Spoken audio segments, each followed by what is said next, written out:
Baik, bismillahirrahmanirrahim. Assalamualaikum warahmatullahi wabarakatuh. Pertama-tama kami DPP FPI mengucapkan innalillahi wa inna ilaihi rajiun atas wafatnya, atas syahidnya 6 orang laskar kami yang sedang dalam tugas pengawalan kepada pimpinan kami, yaitu Imam Besar Habib Rizik Syihab. Semoga ke-6 laskar tersebut diterima syahidnya. Yang kedua, kami sampaikan alhamdulillah Imam Besar kami bersama keluarga dan cucunya alhamdulillah dalam keadaan sehat. Amin. Ya. Dan saat ini sedang dalam pemulihan sebetulnya. Jadi saya di samping kanan saya perkenalkan dulu adalah Kiai Haji Sobri Lubis, adalah Ketua Umum DPP FPI. Di belakangnya adalah Panglima Laskar Pembela Islam Ustadz Maman Suryadi. Di belakang saya Wakil Panglima Laskar Pembela Islam Ustadz Yordan, dan ada pengurus FPI di belakang kita.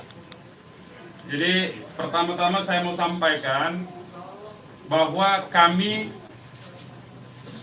sebelum ada pengumuman dari pihak Polda, yang tadi itu pun kita dapatnya dari televisi, sebelum kita mendengarkan pernyataan dari pihak Polda, itu kita masih menganggap ke-6-nya dalam status hilang. Makanya pernyataan kita yang pertama keluar itu adalah pernyataan statusnya masih dalam keadaan hilang, kita sebutkan. Karena itu pernyataan dibuat pagi hari, ya, sebelum kita mendengar kabar bahwa ke-6-nya sudah syahid. Nah, kemudian saya mau jelaskan kronologi backgroundnya dulu, bahwa beberapa hari yang lalu, ya, memang ada beberapa pengintai di Pondok Pesantren Habib Rizik, yaitu hari Jumat, ya. Hari Jumat itu ada beberapa pengintai yang ditugaskan oleh institusi resmi negara. Ya, saya tidak mau sebut.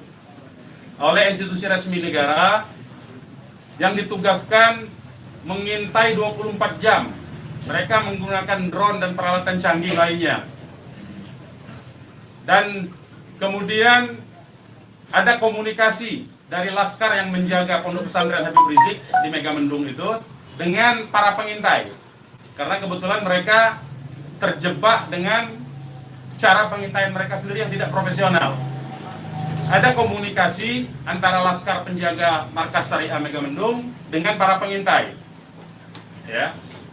Ada 3 orang yang berhasil dikomunikasikan dan kita mendapatkan semua data-datanya.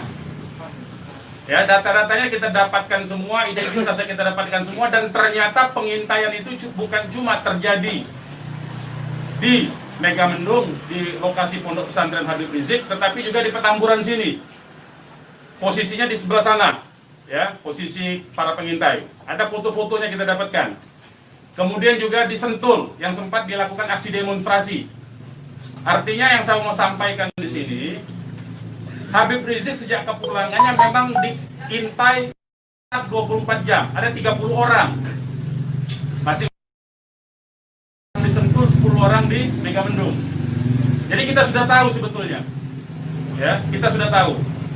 Nah, setelah proses hari Jumat itu, beliau bersama keluarga meninggalkan tempat istirahat beliau, tempat pemulihan beliau yang tadinya di Megamendung, beliau pindah ke Sentul, ya, pindah ke Sentul. Kemudian Ahad, ya, malam, yaitu hari Minggu pukul 22.30, artinya lebih sekitar setengah 11-an, ya, setengah 11 sampai jam 11 malam. Beliau meninggalkan lokasi dari Sentul untuk menuju ke tempat pengajian keluarga. Pengajian keluarga inti. Saya mau sebutkan, pengajian subuh, ya. Pengajian subuh keluarga inti. Jadi tidak melibatkan pihak mana-mana pun juga. Dengan 4 mobil keluarga. Di dalam mobil ada istri beliau, ada anak dan ada menantu. Artinya ada perempuan di dalam mobil itu. Dan ada cucu beliau. 2 orang masih bayi, 3 orang balita. Ya. Jadi di rombongan Habib Rizik itu ada balita, ada bayi dan masih belum 1 tahun dan ada balita. Itu yang saya mau tegaskan. Jadi ini adalah perjalanan keluarga biasa. Beliau mau melakukan pengajian keluarga saja, karena biasa pengajian subuh keluarga. Ya. Nah, di dalam perjalanannya lebih kurang pukul 12.30 artinya setengah 1 malam, rombongan beliau dengan dikawal. Beliau menggunakan keluarga menggunakan 4 kendaraan roda 4 dan dikawal oleh 4 mobil juga oleh laskar. Ya. Nah, di dalam perjalanan ada orang yang menguntit sejak dari keluarnya beliau dari Sentul itu. Ya. Terus dikuntit dan akhirnya para penguntit ini berusaha memotong, entah apa tujuannya. Kita sebut karena kita tidak tahu apakah dia petugas resmi atau bukan, karena dia tidak berseragam, ya. Harus disebut tidak berseragam. Ini orang-orang tidak berseragam. Berusaha memotong rombongan, ya, dan menyetop kendaraan. Nah, para pengawal tentu saja bereaksi untuk melindungi, ya, untuk melindungi Imam Besar Habib Rizik Syihab. Itu reaksi normal, karena memang mereka bertugas untuk mengawal. Reaksi normal. Yang patut diberitahukan kepada teman-teman pers semua, bahwa fitnah besar kalau laskar kita disebut membawa senjata api dan tembak-menembak. Fitnah itu. Laskar kami tidak pernah dibekali dengan senjata api. Kami terbiasa tangan kosong. Kami bukan pengecut. Jadi fitnah. Dan ini fitnah luar biasa, pemutarbalikan fakta dengan menyebutkan bahwa laskar yang lebih dahulu menyerang dan melakukan penembakan.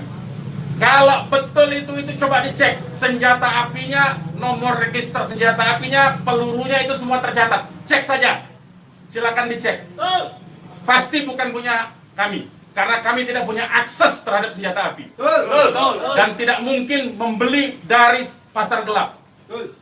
Ya, jadi bohong sama sekali. Apalagi di FPI, di kartu anggota FPI dan kartu anggota LPI disebutkan bahwa setiap anggota FPI dilarang membawa senjata tajam, senjata api, bahkan dan bahan peledak. Itu dilarang di kartu anggota kita punya. Ya. Nah, jadi upaya-upaya memfitnah, memutarbalikkan fakta hentikanlah.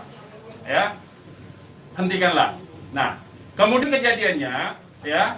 Kenapa kami menyatakan laskar kami dalam keadaan hilang? Karena memang kami belum tahu keberadaannya di mana. Itu membuktikan bahwa mereka dibunuh dan dibantai, saudara-saudara. Ya. Kalau sejak awal tembak menembak itu berarti dia tewasnya di tempat dong.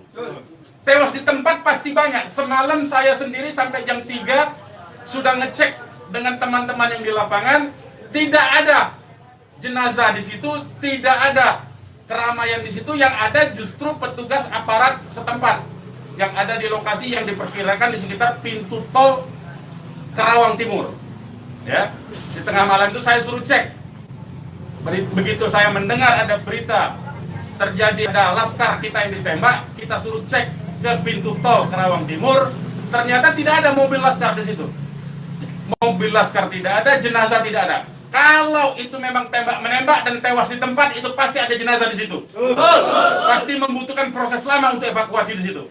Tetapi ini tidak ada. Dan bahkan saudara-saudara perlu ketahui, teman-teman media, sempat salah satu laskar mengirimkan voice note rintihan dari salah satu laskar kita yang ditembak. Itu artinya apa? Itu artinya laskar kami dibawa ke satu tempat dan dibantai di tempat itu. Dibantai di tempat lain. Itu artinya. Dan kemudian waktu kemudian setelah voice note terkirimkan, tidak ada lagi HP dari laskar 6 orang itu yang aktif kita hubungi. Kita sudah cari sampai pagi tadi, sampai siang tadi, sebelum pengumuman dari pihak Polda, kita sudah cari kemana-mana. Ke rumah sakit kita cari, ke kantor polisi kita cari. Karena kita anggapnya itu orang hilang. Dan ternyata kemudian ada pengumuman bahwa seperti yang dinyatakan fitnah yang menyatakan tembak menembak itu. Ya.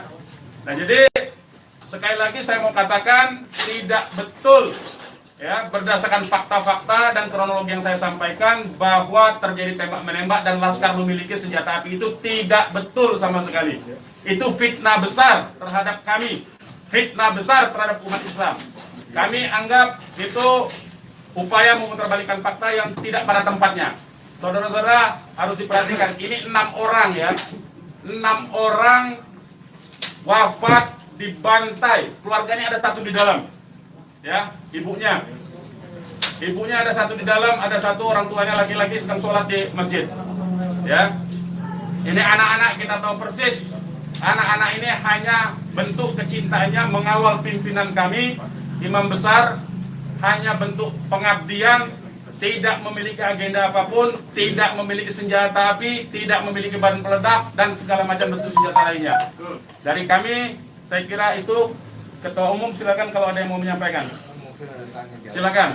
Bang, ya. Untuk pengecekan CCTV di lokasi sudah dipinta? Belum kita lakukan karena kita ini masih sibuk sampai dengan siang tadi sebelum ada pengumuman dari pihak Polda, kita masih sibuk memastikan keberadaan 6 orang tersebut. Ya, jadi kita belum mengecek kemanapun, kita masih menelusuri kemana-mana tempat dari kemungkinan itu dibawa, yaitu apakah rumah sakit, karena kita mendengar ada voice note yang tertembak, kan, rintihan dari salah satu korban yang ditembak, masih sempat didengarkan oleh Laskar yang tetap mengawal, ya.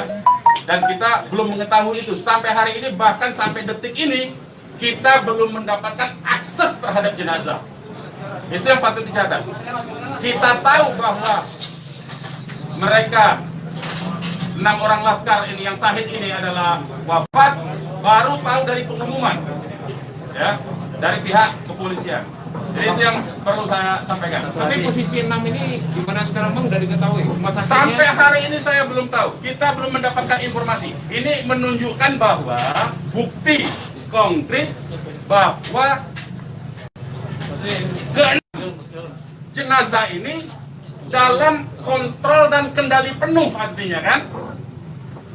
Kalau memang itu tembak menembak biasa, tentu itu ada di masyarakat lain. Tentu masyarakat sudah sibuk, sudah ramai di situ. Ini sampai sekarang ini kami tidak mendapatkan akses di mana keberadaan jenazahnya, ya, kondisi lukanya di mana tembak menembak, berapa lubang pelurunya, kami tidak tahu. Hanya satu-satunya sumber informasi baru bahwa dinyatakan bahwa tewas. Ya. Bang, untuk yang 4 orang Bang, penjelasan yang Bapak bilang tadi yang terkait di tol Japek itu berarti Bapak melihat sendiri bahwa tidak sempat terlihat adanya mayat dalam. Saya tidak melihat sendiri, tapi kita tugaskan ada Laskar kita untuk ngecek mulai dari pukul 1:30 ya sampai pukul 3 sampai menjelang subuh kita cek. Gitu. Tidak ada di situ peristiwa tembak. Terima kasih, siapkan masuk.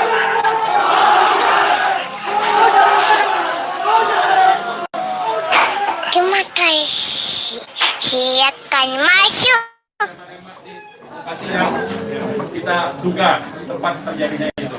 Bang, untuk yang 4 orang yang masih sisa itu kan ada 10 orang kan yang dikabarkan Yang mengawal itu 4 mobil. Jadi lebih dari 10 orang. Berarti yang sisanya itu bakal bisa menjadi saksi dong Bang? Insya Allah bisa, ya, insya Allah bisa. Tapi konsentrasinya 2 mobil konsentrasi terus melakukan pengawalan terhadap Habib Rizik, ya. Yang 2 mobil lagi itu yang berhadapan dan untuk upaya ditangkap oleh pihak yang kita belum tahu sampai sekarang. Tapi diakui oleh mereka itu sebagai polisi kan. Mestinya kalau polisi, saya mau katakan, kalau polisi dalam upaya penyidikan itu mestinya penyerahan surat. Kan surat sudah diserahkan, untuk apa lagi dikuntit? Kan Habib Rizik tinggal datang atau tidak kan? Kalau dia datang kan ada upaya-upaya hukum yang mereka gunakan berdasarkan kewenangan mereka. Tidak perlu ada kuntit-menguntit seperti itu. Ya, jadi ini menjadi catatan penting ya. Ini menjadi catatan penting. Habib Rizik sudah dipanggil dan kita sudah mendatangi hari ini pengacara kita. Ya, jadi tidak ada kaitan itu dengan bahwa Habib Rizik seperti apa, tidak ada. Ya, itu proses mekanisme hukum biasa. Ya, silakan yang lain. Ada langkah-langkah hukum atau langkah apa terkait kejadian ini? Ya tentu begini. Jadi ini tidak boleh ada satupun ya warga negara ya penjahat sekalipun ya, itu dibenarkan untuk dilakukan apa yang disebut dengan extrajudicial killing seperti itu. Kalau demikian caranya, berarti lembaga kejaksaan, lembaga pengadilan dibubarkan saja. Cukup kalau polisi menganggap itu penjahat, ditembak, melawan, ditembak, mati udah kan? Berarti nggak perlu pengadilan. Kita ini negara hukum atau negara kekuasaan, ya. Jadi itu perlu jadi catatan juga. Jadi upaya hukum apa? Upaya hukumnya adalah dalam hal ini disebut secara hak asasi manusia, instrumen hak asasi manusia. Ini disebut dengan extrajudicial killing. Ini pelanggaran berat hak asasi manusia. Mereka yang melakukan proses pembunuhan extrajudicial killing ini, pembunuhan di luar proses hukum ini mestinya diadili oleh pengadilan HAM. Ya, mestinya instrumen yang bergerak adalah Komnas HAM ini. Ya, Komnas HAM. Ya, kita minta Komnas HAM secara terbuka untuk melakukan penyelidikan karena ini jelas-jelas by intention ini, ya. Dan yang dilakukan terhadap Habib Rizik ini terencana, ya. Ya, silakan. Penegasan aja, jadi informasi mengenai meninggalnya anggota Laskar ini itu berdasarkan hasil rilis yang disampaikan dari pihak Polda, dari pihak Polda. Makanya kita menjadi heran, ya. Artinya itu firm mereka dibunuh tuh, ya. Ya. Yang 6 orang itu sendiri identitasnya bisa disebutkan? Yang 6 orang identitas, baik saya bacakan.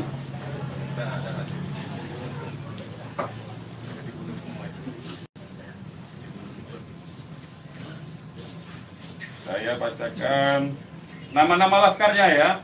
1 Faiz, ini nama panggilan, kita belum cek nama aslinya ya. Ini baru nama panggilan dari teman-temannya yang mengabarkan. 1 Faiz, 2 Ambon, 3 Andi, yang Andi ini ibunya sudah ada di sini di dalam kantor kita. 4 Reza, 5 Lutfi, 6 Kadafi. Ya. Semuanya adalah anggota Laskar dari Laskar DKI. Ya. Saya ulangi lagi, Faiz, Ambon, Andi, Reza, Lutfi, dan Kadafi. Ya, 6 orang. Usianya sendiri rentangan ada berapa? Usianya kita masih cross check dengan keluarga ya. Kita belum tahu karena kita kan tidak pegang KTP-nya. Bang, satu lagi nih. Peristiwa baku tembak ini kan terjadi. Tidak ada peristiwa baku tembak, Mas. Peristiwa penembakan yang peristiwa ada. penembakan ini kan dikabarkan sama Pak Kapolda karena ada isu pengarahan massa ke Jakarta mengawal Habib Rizik pemeriksaan. Nah, apakah itu benar? Jadi itu membuktikan itu fitnah ya. Habib Rizik itu menuju luar Jakarta, bukan menuju dalam Jakarta. Jadi kebohongan-kebohongan seperti itu tidak layak dikutip menurut saya. Ya, tidak boleh informasi publik dijejali dengan berbagai macam kebohongan. Hentikan kebohongan. Habib Rizik menuju arah luar Jakarta, bukan menuju dalam Jakarta. Menuju ke tempat pengajian. Pengajian itu pengajian keluarga. Keluarganya keluarga inti. Terdiri dari, ya kalau saya sebutkan nanti Habib Rizik terancam nyawanya. Mau tanggung jawab nggak nanti? Lokasi penembakannya di mana, Pak? Lokasi penembakan diperkirakan pintu tol Karawang Timur. Yang udah dicek di sana di mana? Sudah dicek di situ. Karawang Timur. Pintu tol Karawang Timur. Sudah kita cek. Berarti kalau dari rombongan HRS sendiri nggak ngelihat ada tembak-menembak di situ ya Pak? Yang tiba-tiba memang tidak ada tembak menembak. Ya, memang tidak ada tembak menembak. Sudah saya katakan berulang-ulang, tidak ada tembak menembak. Kalau bahasanya tembak menembak itu artinya dua belah pihak memiliki senjata api yang sama. Jadi kayak saya mohon lah ya, penggunaan diksi ini kita didiklah masyarakat ini, didiklah publik ini, edukasilah publik ini dengan fakta yang sesungguhnya. Dari kami menyatakan tidak ada tembak menembak. Kalau konotasinya penggunaan diksi tembak menembak itu dua belah pihak saling memegang senjata api. Tapi sempat mendengar senjata api dari polisi atau apa? Bagaimana? Salah satu mobil sempat terkena sempi dan sebagainya Pak. Bukan salah satu mobil, 6-6-nya udah tewas sekarang dinyatakan sendiri oleh mereka. Mengakui. Dilihat 4 rombongan itu Pak, 4 mobil itu Pak. Nah, 1 mobil. Ya, sudah saya katakan tadi, yang mengawal Habib Rizik ini 4 mobil. 2 mobil terus mengawal Habib Rizik menuju tempat pengajian. Yang 2 lah kemudian yang berusaha dihadang oleh OTK ini. Begitu, saudara. Ya. Kemudian terjadilah upaya-upaya penangkapan itu dan ada sekali penembakan di tahap awal itu dan mengenai 1 laskar. 1 laskar inilah kemudian yang voice note-nya sampai ke tim yang lain, ke mobil yang satunya. Mobil yang satunya segera katakanlah menyelamatkan diri begitu. Karena ini ada tembakan, itu bukti ya. Saya mau katakan ini ada 2 mobil, satu mobil dihadang, satu mobilnya kalau betul ada tembak menembak dan laskar FPI punya senjata, tentu dihajar pakai mobil satunya. Ini kan tidak terjadi, buktinya yang satunya mobil kita, laskar kita menyelamatkan diri begitu loh. Ya, itu faktanya. Jadi tidak ada penggunaan diksi tembak menembak. Penembakan yang ada itu. Penembakan oleh siapa? Sementara ini mereka mengakui bahwa itu dari pihak mereka. Dengan tadi pernyataan kan, jelas kan? Mereka sendiri yang mengakui. Tadinya kita anggap itu OTK, tapi sekarang sudah diakui. Ya. Nah, karena ini aparat negara yang melakukan, maka ini disebut pelanggaran hak asasi manusia yang berat, begitu.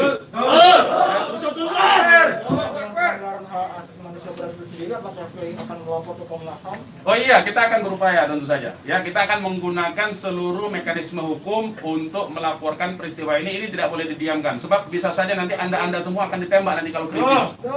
Ya, karena anda wartawan tentu saja menyuarakan yang kritis. Kalau Anda tidak disenangi kritik Anda, nanti Anda akan menjadi sasaran. Semua warga negara Indonesia akan diperlakukan sewenang-wenang seperti ini. Ini tidak boleh dibiarkan. Ya, kami masih bersabar dengan menggunakan upaya mekanisme hukum. Ya, yaitu akan berupaya melaporkan ini ke Komnas HAM. Karena ini kita sebut pelanggaran HAM berat, ya. Ada upaya dari FPI untuk mengkonfirmasi soal identitas 6 orang itu nggak Pak? Enggak, nanti kita keluarganya tentu kita ini sekarang aja sudah ada 3 keluarga ya. Insya Allah dari keluarga nama-namanya identitasnya akan kita dapatkan dalam waktu segera dan akan kita keluarkan identitas keluarga masing-masing termasuk umur, alamatnya ya. Sudah ada yang dihubungi pihak Polda terkait 6 jenazah itu? Belum ada. Ini kita tidak punya akses informasi ya. Pak, untuk jenazah sendiri ada di mana ya Pak? Karena kan di Airport sendiri tadi belum ada jenazah ke nomor. Nah itu tanya ke mereka yang nembak, mereka yang mengendalikan jenazah, kenapa tanya kita? Tanyanya mereka itu.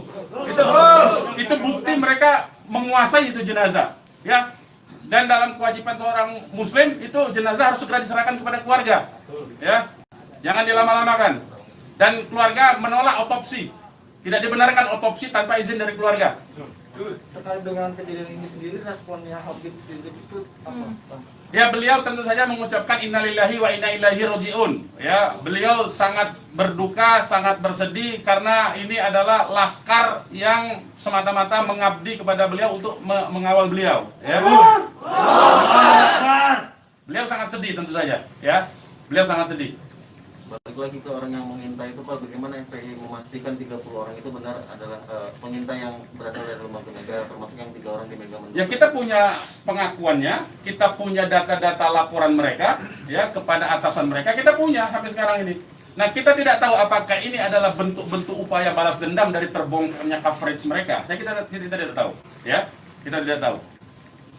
Laskar itu tadi disebut polisi adalah laskar khusus yang berusaha menghalangi penyidikan Habib Rizik. Itu penyidikan apa? Penyidikan itu di kantor polisi, Mas. Jadi jangan polisi jangan sembarangan lah, ya saya kira. Penyidikan itu di kantor polisi dan Habib Rizik itu akan dipanggil. Yang dihalangi itu apa? Tidak ada upaya menghalangi. Habib Rizik itu mau menuju pengajian. Apa yang disidik? Apa yang disidik? Pertanyaannya. Penyidikan apa? Ya.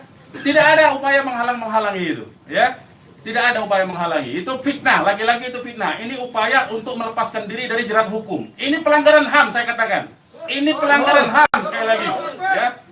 Tidak boleh lepas dari jerat hukum ini. Tidak boleh, karena kekuasaan lepas dari jerat hukum. Tidak boleh. Tidak ada upaya menghalang-halangi itu. Karena Habib Rizik jelas mekanisme hukumnya. Ya, tinggal dipanggil, tinggal diketerangan saja.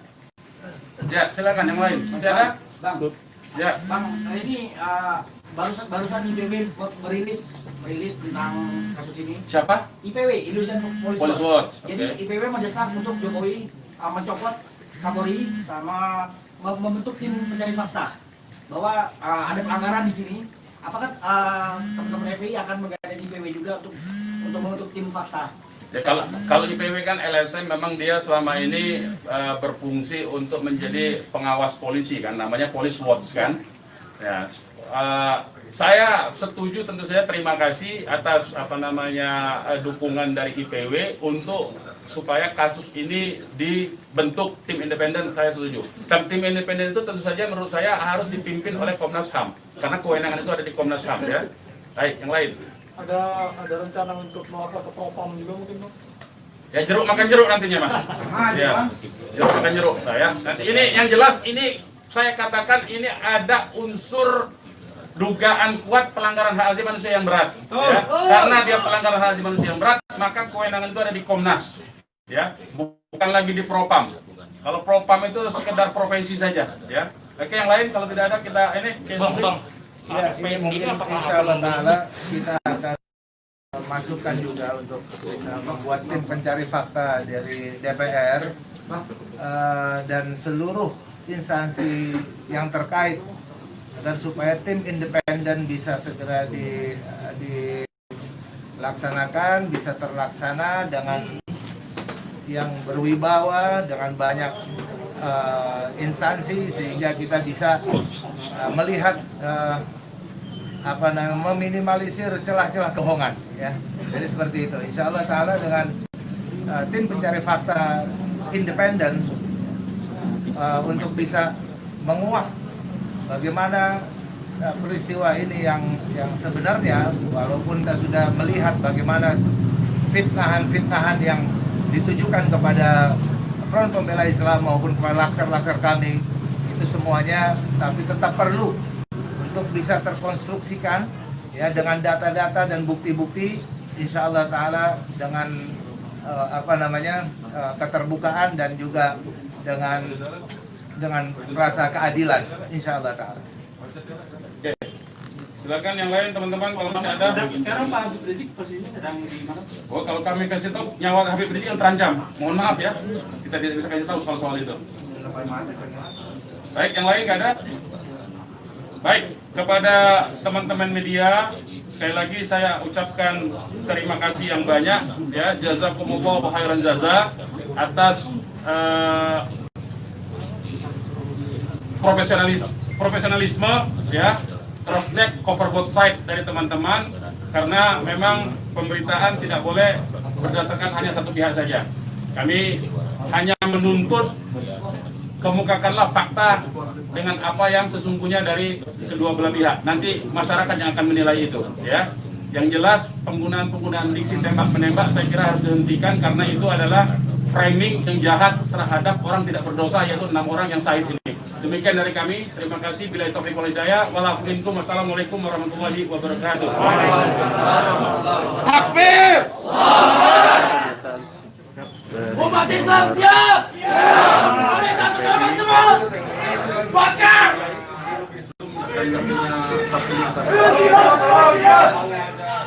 Dan